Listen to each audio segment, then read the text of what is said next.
Udumo kuNkulunkulu kweliphezulu nokuthula emhlabeni kubantu abathokozelwa nguye.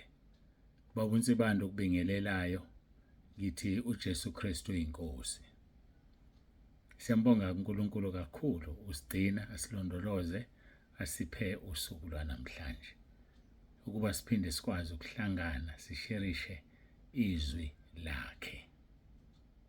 Uyasithanda uNkulunkulu wethu ngendlela emangalisayo. Bengingathanda ukungena esihlokweni esisha esikhuluma ngamaphupho nemibono, ngoba abantu abaningi aba-understandi ukuthi yini iphupho, yini umbono.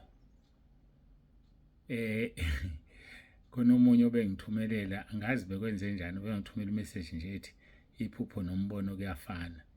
Ngavela ngangazi nje ngalahleka ukuthi uqhamukaphi, uthini, kwenzekeni. Kodwa-ke ube esethinta ingqondo yami nomkhuleko wami, wayeseyambula lento uNkulunkulu kakhulu ngokujulile. Abantu abazi ukuthi yini umahluko phakathi kwephupho nombono. Kuvela sukela iphupho nje umuntu athi umbono, ngoba mhlawumbe ecabanga ukuthi umbono uzwakala unesiqi kangcono kunokunye. Nokho-ke siyokukhuluma ngelinye ilanga. Uma ufunda kwizenzo, mangaphazama chapter 2 verse 17, likubeka kucace uthi uNkulunkulu nakuJoel 2, ngothulula umoya wami phezu kwenyama yonke. Bese-ke abantu baprofethe, kube khona ababona imibono, khona abaphupha amaphupho. Umkhumbula kahle iy'nsizwa ziyobona imibono, abadala baphupha amaphupho. Ngeke-ke kuhlukaniswe kanti kuyafana. Kodwa nje ukuthi ngikuhlephulele kancane khona uzo-understande. Amaphupho enzeka silele kuphela amaphupho. Iphupho, a dream, yenzeka ulele kuphela. Kanti umbono wenzeka noma ngasiphi isikhathi esifanelekile salombono. Amaphupho, dreams, only happen while we are asleep, whereas visions can come to us at any time of the day or night. A vision comes to you whenever the moment is right, meaning you might experience a vision while you are awake and alert. Dreams are product of our subconscious and only happen when we are asleep.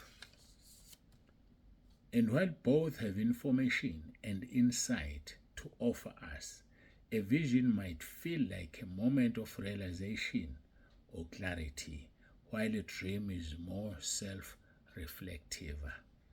Dreams help us to connect with ourselves, while visions help us to connect to spirits or to our Creator. Ngicela ukungachazi ngoba kuzosuke kudla isikhathi, kanti isikhathi senkonzo lesi. So kunomahluko omkhulu, kodwa kufanele ukwazi ukuthi umbono into ovela uyibone.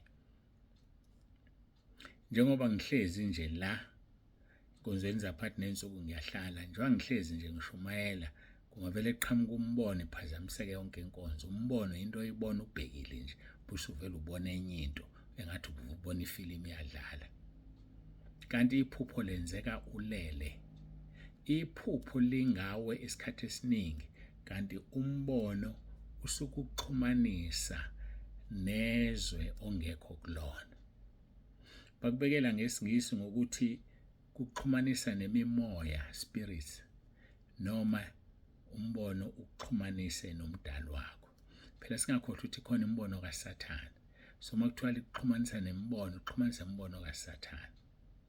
NjengoKhoneliyo nje, uKhoneliyo wathi eyihlalele, ufunda uchapter 10 wezenzo, uqale kahle ekuqaleni chapter 10. Wathi ezihlalele nje wabona ingelosi ngaso leso sikhathi wethuka. Nanko kumbono, that is a vision.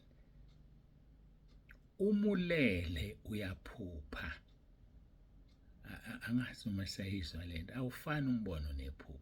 Asisukela ke amaphupho sithi imbono. Cha, ungasweli nje iphupho uthi imbono, qamba amanga. Iphupho lelo. Umbono futhi uwodwa, umbono kube umbono. Isikhathi esiningi umbono kuzoba kuhle uchaze. Ngithe ngihlezi nje ngidla, ngavele ngabona umbono. Lokho kubona ulele iphupho. Ake siyeke, angifuni ukungena kulento. Izodala eningi argument kanti ngifuna ukuza kahle kuyo sengiqedele isihloko engikhuluma ngaso esasuka kusona sayongena kwabampofu. Isihloko sokuhlupheka kwabantwana bakaNkulunkulu, isihloko sokuthuka kwabantwana bakaNkulunkulu, isihloko sokungena ezulwini ngosizi. Ake sisiyeke lesi, akufani iphupho nombono. Asingene emkhulekweni khona sizophuma kulesi sihloko esakhekayo. Asikhuleke. Baba wethu osezulwini, uNkulunkulu wethu onomusa, dwala lapha kade, siyathoba phambi kobuso bakho. Siyabonga ukulondwa nokugcinwa ngesakhe isandla. Qhubeka Nkosi wambula izinto. Sazi ukuthi ezulwini sizongena ngeinhlupheko. Sazi ukuthi ezulwini Nkosi wena ulungisele thina sizodlifa, kusho njalo abaseRoma 8, sizodla ifa uverse 17 uma sihlanganyela nawe ezinhluphekweni. Kodwa masingahlanganyeli nawe ngeke sibe izindlalifa.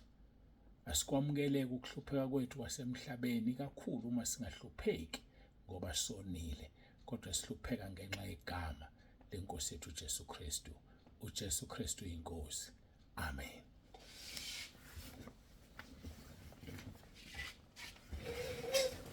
Siyambonga uNkulunkulu wethu kakhulu, samdumisa. uNkulunkulu oyisimanga.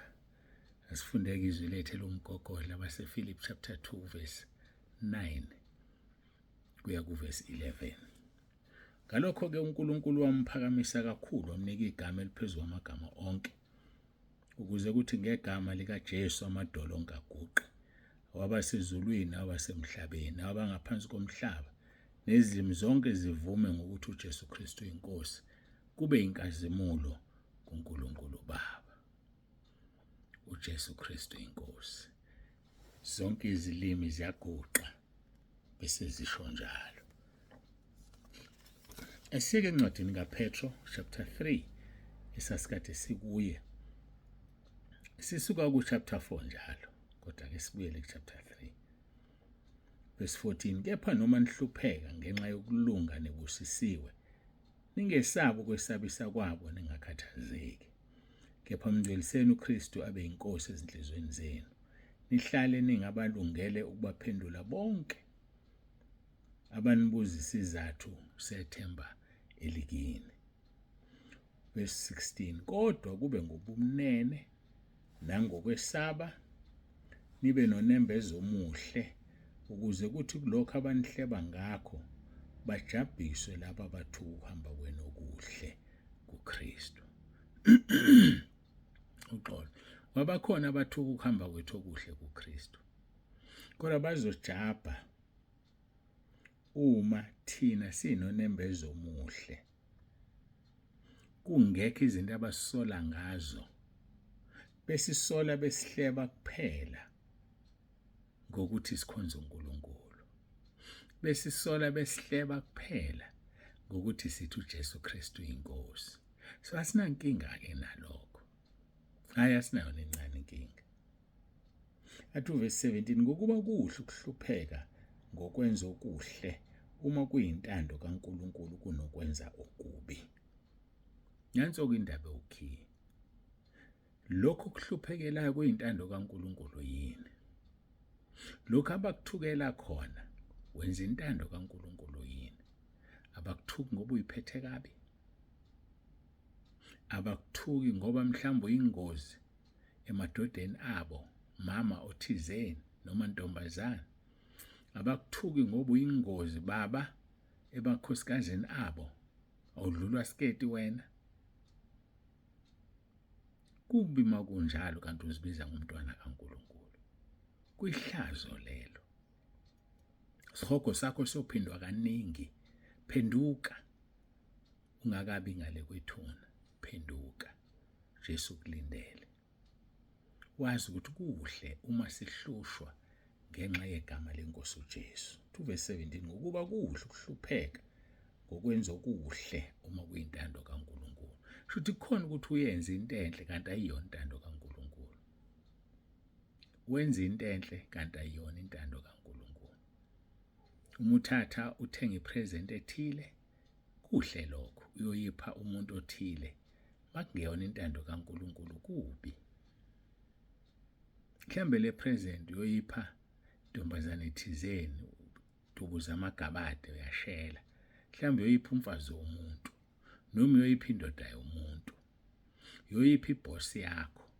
Khona ama-favors owafunayo, kumbi lokho. Ukwenza okuhle kanti akuyona intando kaNkulunkulu. Yenza okuhle okuyintando kaNkulunkulu. Ziningi izinto ezinhle ezenziwa abantu. uNkulunkulu ubuka inhloso, saze alithinda lelizwe Mahubo 66 mangaphazama uqala kuverse 17. uNkulunkulu ubuka inhloso yento oyenzayo abesephendula umkhuleko wakho. Ungaba muhle umkhuleko, ube yikho konke, kodwa uma inhloso imbi, ngeke uNkulunkulu awuphendule lo mkhuleko. Baningi-ke bayabala, ngifastile mina, ngiyabhala izono zami mina, ngiyamkhuleka uRoma 10 kanti mhlawumbe uyamcula nje akamkhuleki ngisho ukumkhuleka, uyamcula nje awumazi ukuthi usho ukuthini, uyasho nokugcina icala. Nezono uyabhala nje awunakho ukuzisola ngokona kwakho. Nasemkhosini uyangena nje uyasilima kahle kahle wena. Ukhuleka kangaki lo mkhosi ongene wona? Ulifunda kangaki iBhayibheli? Uyababela nje abampofu ngesikhathi somkhuleko wakho usemkhulekweni. Pho ulindela kuphendule kanjani uNkulunkulu? Uzokuphendula kanjani uNkulunkulu? Abantu aba-understand. uNkulunkulu uzokuphendula uma ukhuleka uRoma 10 ngomqondo wakho ophelele, uzizwe ukuthi uthini.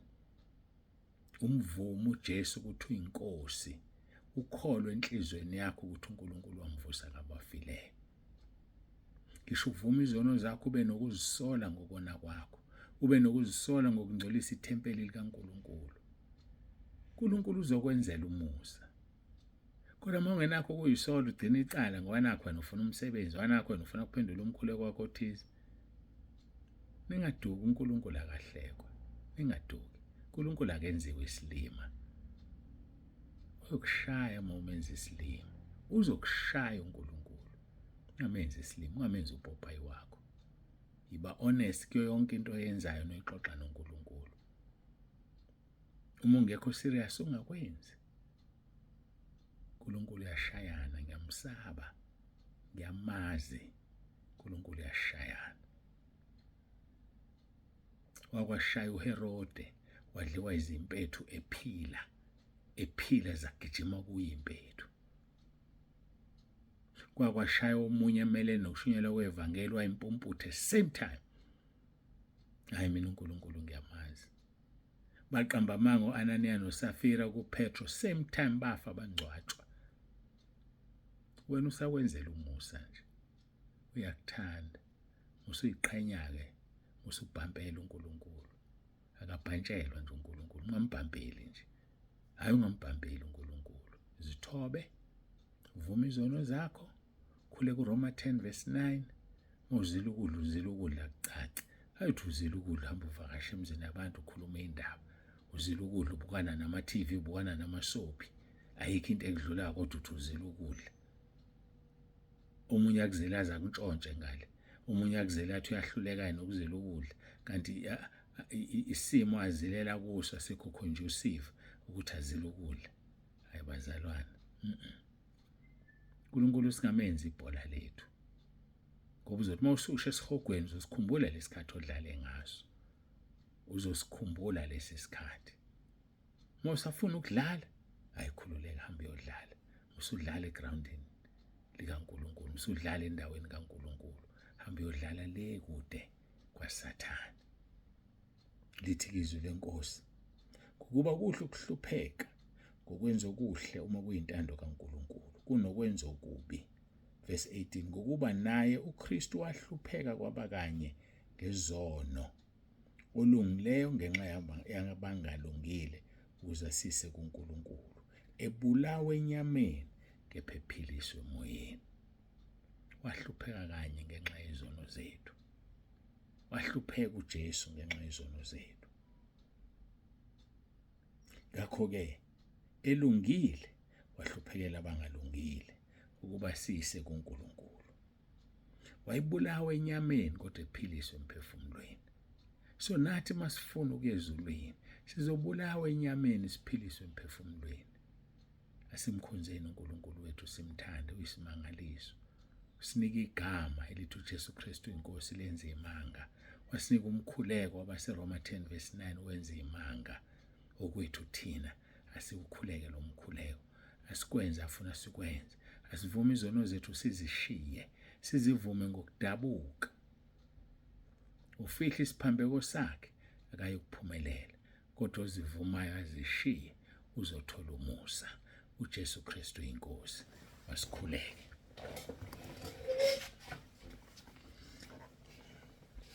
Babongcwele, babolungileyo, uNkulunkulu onomusa, ngiyathobeka phambi kobuso bakho. Siyabonga Nkosi ukukhuluma kwakho. Siyabonga usebenzise lo mzimba uqwashise laba abadinga ukuqwasha. Siyazi bakhona abafuna ukuya kubefundisi babo njengokubatshwa kwendlebe zabo. Mabahambe basishiye sikukhonze ngobungcwele. Kodwa labo Nkosi abenhliziyo yakho, labo Nkosi ubalobile encwadini yokuphila, babiyele ubagcine kuze kube usuku abangena ngale embusweni wezulu. Siyabonga uNkulunkulu wethu, silinde wena Nkosi Jesu uthi ubuye uzolanda ibandla. Siyezwe izigi ziseduze. Umbuzo omkhulu silungile yini? Dumo lonke lungolwakho uJesu Kristu Inkosi. Amen.